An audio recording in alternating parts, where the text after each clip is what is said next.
First question of the set is the pair of the linear equation this x plus 2y plus 5 and minus 3x is equals to 6y minus 1 has which type of solution? Unique solution, infinite many solution, no solution, exactly two solution. Okay, so in this question, we know that the standard form of this equation is a1x plus b1y plus c1 equals to 0. And the second equation is a2x plus b2y plus c2 is equals to 0. These are two equations. Okay, तो अब यहाँ पर a और 1 और b1 और c1 और a2 और b2 और c2 के जो रेशियोज होते हैं उनसे हम मालूम करते हैं कि यूनिक सोल्यूशन होगा if there is infinite many solution or no solution. I have a table for you that you can learn easily. See, if unique solution is there, it means the line which is given, if you draw on that graph, अगर graph पे आप वो line draw करते हैं और वो line इस तरह की आ जाती है, which type of line?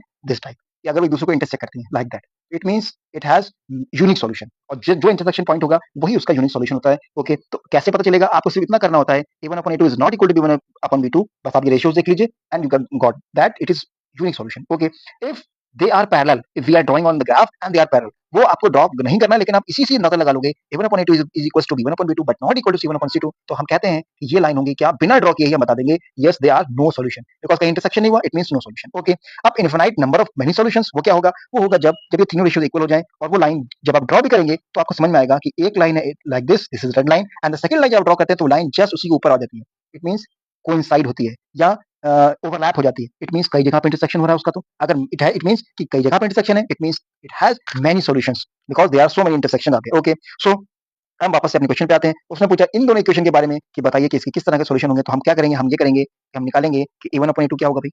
a1 upon a2. अब इसमें a1 है क्या? a1 x का जो कोएफिशिएंट है फर्स्ट वाली इक्वेशन का वो है 1, सेकंड वाली इक्वेशन है -3, तो ये हो गया -1 upon 3. Okay, b1 upon b2 क्या है भाई?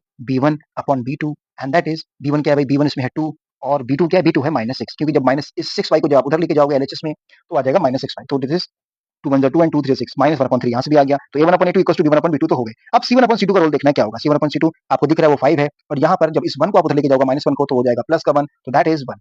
तो इसका मतलब ये हुआ कि यहाँ पे हमें दिखाई दे रहा है साफ-साफ कि a1 upon a2 is equal to तो है b1 upon b2 के but not equal to c1 upon c2. Hence हमारा आंसर हो गया ये पैरेलल लाइंस होंगी और इसका आंसर हो गया ये नो सॉल्यूशन. ओके.